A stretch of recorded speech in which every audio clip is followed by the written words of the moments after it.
seu direito. Juízes, promotores, advogados, defensores, todos em um debate para esclarecer o seu direito de consumidor.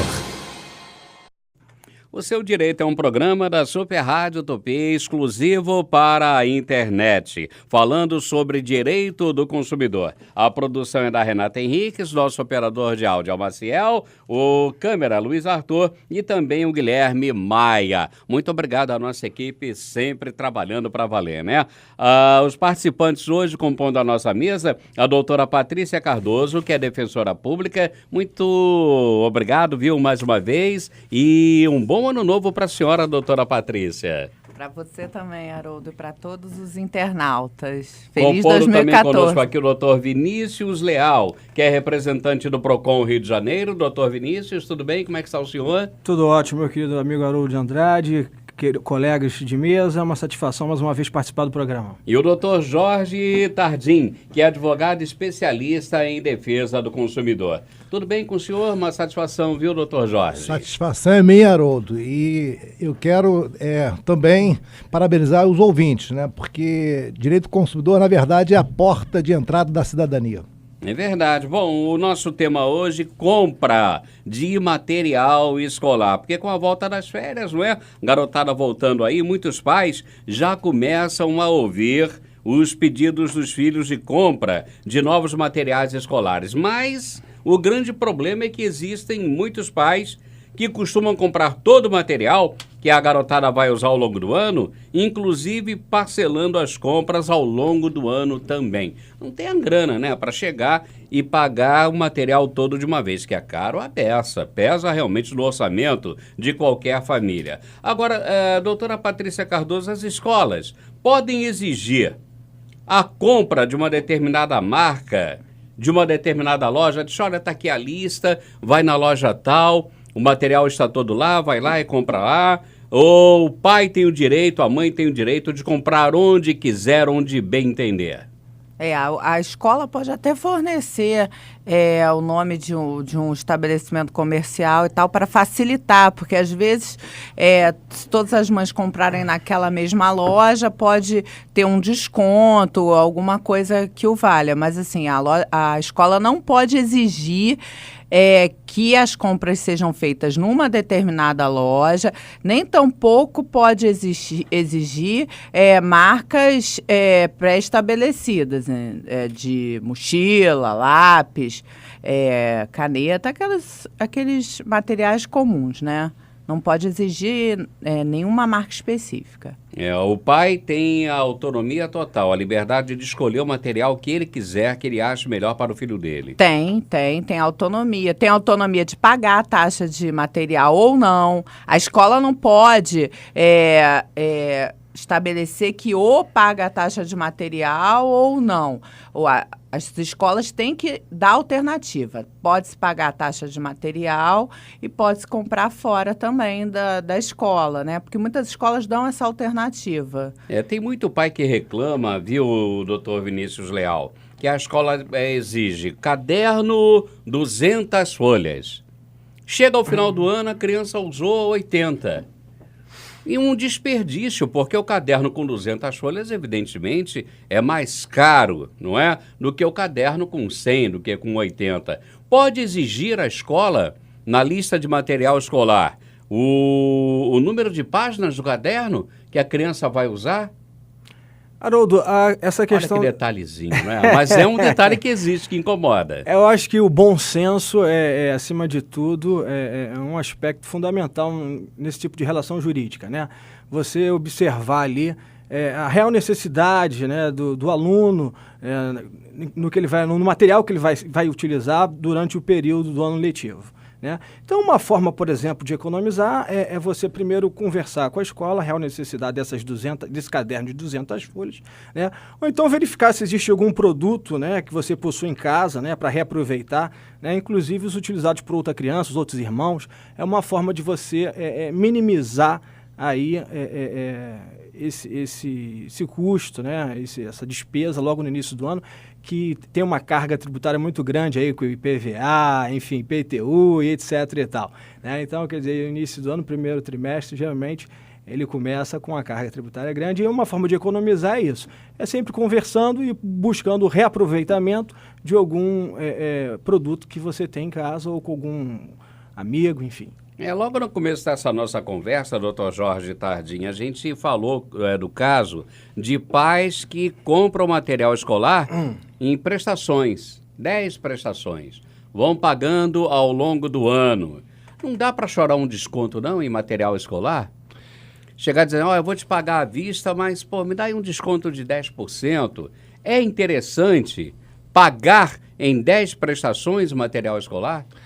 Via de regra, não. Não. Sempre sai mais barato, o consumidor ele se torna mais poderoso se ele tem dinheiro para pagar à vista. Mas a realidade, de acordo com o que o doutor Vinícius colocou, né, o impacto no bolso do pai lá, do aluno, é muito grande no início do ano. Agora, Haroldo, se você me permite, eu acho que o mais importante nesse segmento, e qualquer outro, na verdade, na nossa sociedade tão já onerada, é que a sociedade se organize. O que eu quero dizer com isso? O Código de Defesa do Consumidor tem alternativas que a gente ainda não usou, né? A gente está aqui discutindo o que o consumo pode, o que não pode, mas ele pode muito mais do que essa coisa de mais barato, comprar o caderno de 80 ao invés de 200 páginas. O que eu quero dizer com isso?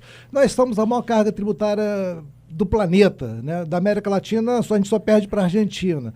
Então, a sociedade civil organizada, os pais dos alunos, poderiam muito mais do que isso. Uma central de compra. Na verdade, a gente observa todos os anos, em todas as escolas, sem exceção, abusos, né, de diversas naturezas. Algumas escolas chegam ao ponto de pedir papel higiênico. Não faz sentido, né? Nós já pagamos muitos tributos para que a gente tenha tantos ônus naquilo que deveria ser o papel do Estado, ou seja, o ensino, e a gente já tem que arcar com isso. E ainda tem mais esse ônus.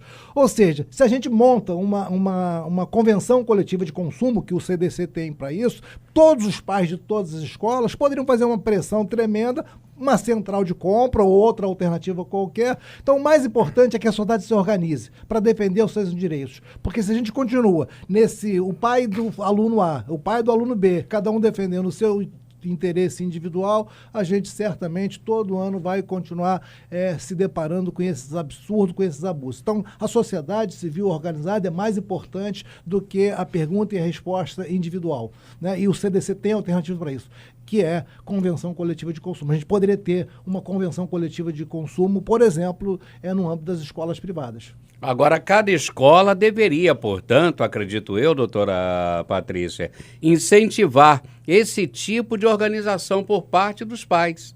Ou não? Não é porque se ficar dependendo do pai, às vezes é complicado. Mas se a escola incentivar, olha, pega aqui 2, 3 pais, você entra em contato com mais 2, 3 e tal, vamos criar aqui uma cooperativa para comprar material escolar que vai sair mais barato para vocês. Seria ótimo, se as escolas fizessem isso. Porque a escola seria a líder e tal, poderia ter mais facilidade para mobilizar os pais, né, a partir da própria escola, né? Muitos pais, na escola do meu filho, nós, as mães da turma, a gente todo ano se junta e compra em conjunto o material escolar. Mas já é uma centralzinha de compras. É uma central de compras, então a gente sempre consegue um material mais barato. A gente tem um fornecedor, já é tudo muito organizado. A mãe, que é a responsável, e não é difícil. Hoje em dia, então, com todos os meios de comunicação que a gente tem, ficou muito mais fácil, inclusive. Agora, a senhora teria uma ideia do percentual de desconto que a senhora consegue na escola do seu filho na compra de material através dessa mini cooperativa, digamos assim? Eu acho que é algo em torno de 30%. Quanto? 30%. 30%? 30%. A menos o preço de um caderno, de um livro? Porque, olha só, os preços, eles já variam demais de uma papelaria, de uma loja para outra. Você pode encontrar um caderno de 200 folhas X, por preço X e na outra 3X. Então, assim, a gente já faz a pesquisa de preço do fornecedor mais em conta. E a gente compra em quantidade. Então, a vantagem é muita. A vantagem é enorme.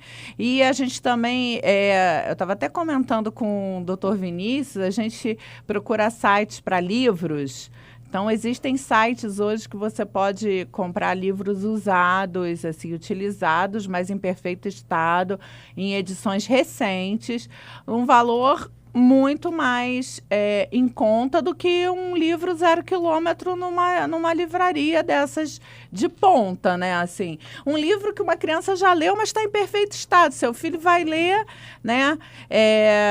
E não tem problema nenhum, né? Agora, a editora, ela é proibida, doutor Vinícius, de um ano para o outro, de mudar o conteúdo do livro?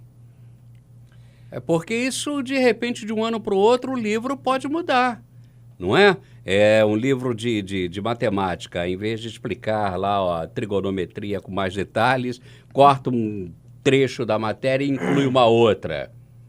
E aí? É proibida? Olha, eu sei que às vezes eu fujo aqui, eu faço umas perguntas, não é? Mas por que eu estou perguntando isso? Eu tenho 2 filhos, já estão grandes, não é? Tenho uma neta que mora comigo e a gente compra material escolar e eu já passei por essa experiência. A amiguinha disse assim para ela, puxa, ô Andressa, não compra não que eu tenho, eu usei esse livro no ano passado.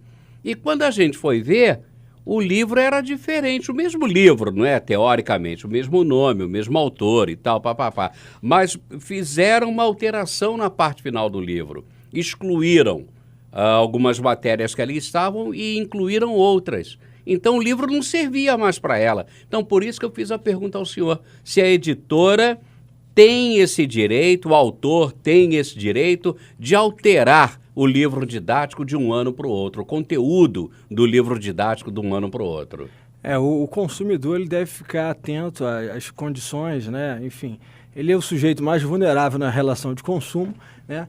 E por isso ele deve ficar atento à lista de material escolar e ver ali o que está previsto, qual é a real necessidade, se o professor realmente vai utilizar aquela matéria, se não vai, se há a possibilidade de fazer uma feira de troca de livros e se o livro anterior pode ser adotado no ano vigente. Enfim, eu acho que tudo a questão da conversa, a questão, enfim, de você dialogar com a escola para você tentar minimizar. Não, mas aí a questão era o livro. Eu quero saber se o livro pode mudar o conteúdo, Haroldo, doutor você Jorge permite Tardim, que eu faça uma claro. intervenção aqui?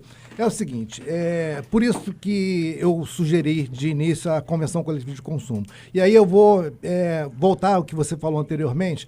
Isso não pode, de maneira nenhuma, ficar por conta da escola organizar. Não é diferente da área médica. Organizar os pais, exato, não pode. Não pode ficar. A mesma coisa, na área médica, os médicos, via de regra, são reféns dos laboratórios. Aqui, via de regra, as escolas são reféns das editoras. Então... Não, o que eu sugeri não é bem a escola organizar. Tem que ser o próprio interessado, o consumidor. Estimular. Exatamente. Mas dificilmente, porque tem interesse econômico envolvido aí. Então, veja a escola ganha na venda do livro? Você acha que o médico não ganha quando ele recomenda um determinado medicamento? Existem, inclusive, vantagens indiretas. Não tem uma série de interesses. O capitalismo é interesse. Então, a sua pergunta em relação à proibição ou não do livro, objetivamente, positivamente, não está proibido na lei. Mas o fato é que basta uma boa interpretação do Código de Defesa do Consumidor para reprimir essa prática. E aí, se a sociedade está organizada, com certeza consegue reprimir. No ensino, é necessária a presença de um professor, por acaso eu sou professor, exatamente porque o professor ele pode contextualizar. Então, pequenas alterações, e lamentavelmente no Brasil isso acontece, de edição para edição, que não compromete em nada o conteúdo. O professor certamente poderia aproveitar a edição anterior e contextualizar em sala de aula. Mas, via de regra, a escola fecha os olhos para isso, né, porque interessa vender mais livros. Então, se a sociedade estivesse organizada, poderia, por exemplo, se socorrer lá do Código de Defesa do Consumidor. Isso é uma prática comercial abusiva. Não está positivamente dito esse item lá, mas o que o Código de Defesa do Consumidor diz em relação a essa prática? São vedadas, dentre outras. Aquele rol que tem lá no artigo 39 do Código de Defesa do Consumidor, ele é meramente exemplificativo. Nós fotografamos a situação lá de 1990. Evidentemente que se outras, e essa é uma prática corriqueira, que pode ser reprimida e deve ser reprimida. Inclusive, se constar lá no contrato de ensino, também é uma cláusula nula de pleno direito. Porque, no mesmo sentido, o artigo 51 do Código de Defesa do Consumidor diz o seguinte: são nulas de pleno direito, dentre outras. E somos nós, os intérpretes, que temos que identificar a abusividade da prática ou da cláusula contratual. Portanto, do meu ponto de vista, a prática é lesiva, abusiva e deve ser reprimida. Pode e tem argumento no Código de Defesa do Consumidor para reprimir claro, isso. a ideia do Dr. Jorge Tardim é maravilhosa, as pessoas se Haroldo, organizarem. Tardin, É o francês, né? Então tá bom, é no francês mesmo, né? Então tá bom, Tardin, Ele é vamos de lá. origem europeia e você está arrasando com o nome dele. Roupa, né? Brasil ninguém fala, a gente fala como está escrito, mas tudo bem. Rapaz, é francês eu e você temendo tá bancar um esculachando. snob aqui, mas tudo bem. Então tá, é Tardin, é o nome do homem, né? Bom, seria ótimo se as pessoas tivessem essa cultura, esse hábito de se organizarem e tal, patati patatá. Mas a gente sabe que, infelizmente, no Brasil, ainda a educação dos pais também ainda tem muitas deficiências, não é? Agora, em relação à lista de compras, o Dr. Jorge Tardim, ele citou aqui que colocam lá papel higiênico, mas agora é proibido. O Congresso Nacional tomou a iniciativa. É por isso que eu digo, às vezes a gente depende muito, não é? De políticos, do executivo, legislativo, para defender os nossos interesses, quando a gente podia fazer, como disse o doutor Tardim, por conta nossa. Então, o Congresso Nacional agora proibiu esse tipo de coisa na lista. Na verdade, Haroldo, esse entendimento já é um entendimento do Sistema Nacional de Defesa do Consumidor, né? A Lei 12.886 de finalzinho de 2013, final de novembro de 2013, ela incluiu o parágrafo 7º no artigo 1º da Lei 9870 de 99, que dispõe sobre o valor das anuidades escolares e das outras providências. Então, ela classificou como uma cláusula nula, né, essa questão da cobrança a mais dos itens coletivos no material escolar, como, por exemplo, papel higiênico, essa questão de material de limpeza. Resma de papel. Né? Então, tudo coletivo, tudo que é utilizado no escritório, esse valor ele tem que estar embutido no valor final da anuidade do contrato escolar ou da semestralidade do contrato, conforme a forma estipulada, né, em contrato. Então, quer dizer, esse já era um entendimento do Sistema Nacional de Defesa do Consumidor e que a lei veio, assim, corroborar com esse entendimento com relação à abusividade, com relação à nulidade até dessa cobrança extra desse tipo de item coletivo. Agora, a senhora deu o seu exemplo pessoal, doutora Patrícia Cardoso, da cooperativa criada pelos pais na escola de seu filho para comprar material escolar. Isso tem que ser de uma maneira formal? Tem que ter CNPJ, Não. tem que ter registro na associação comercial, ou isso é feito assim, desculpe o termo, a Bangu, não tem problema nenhum É muito simples. informal, É um grupo de bem mães, informal. É um grupo de mães, sem CNPJ, sem nada. É um grupo de mães que se reuniu para comprar em conjunto, porque a gente sabe que se a gente comprar um lápis, sai a R$1. Aquele lápis, se você comprar 40, não vai sair a R$1. A gente vai comprar no atacado muitos itens. Então, não tem CNPJ, não tem nada. Então, Agora, curioso, porque o pessoal reclama, e o doutor Tardim de passagem falou também, na carga tributária, que também é grande em cima do material didático. Caneta, se não me falha a memória, 30 e tantos %, quase 40%, só de impostos. É o preço de uma caneta. Uma caneta esferográfica. Aqui no Rio, a gente tem até uma lei estadual que determina que na nota fiscal saia discriminado o valor do imposto. Então, todo mundo tem acesso ao que se paga hoje de imposto, né? É muito alto, talvez. Só não é especificado, não é? Assim, Não. Todos os impostos que são cobrados. É o valor total. Se É o não valor me falha total. a memória, se não me falha a memória, é o valor total. Então, assim, o valor dos impostos são muitos. Mas você sabe que uma das mães, esse ano, falou o seguinte, que o valor que a gente conseguiu na taxa de material de papelaria, porque a gente compra o material de papelaria, o valor final ficou muito próximo do valor que a escola está cobrando.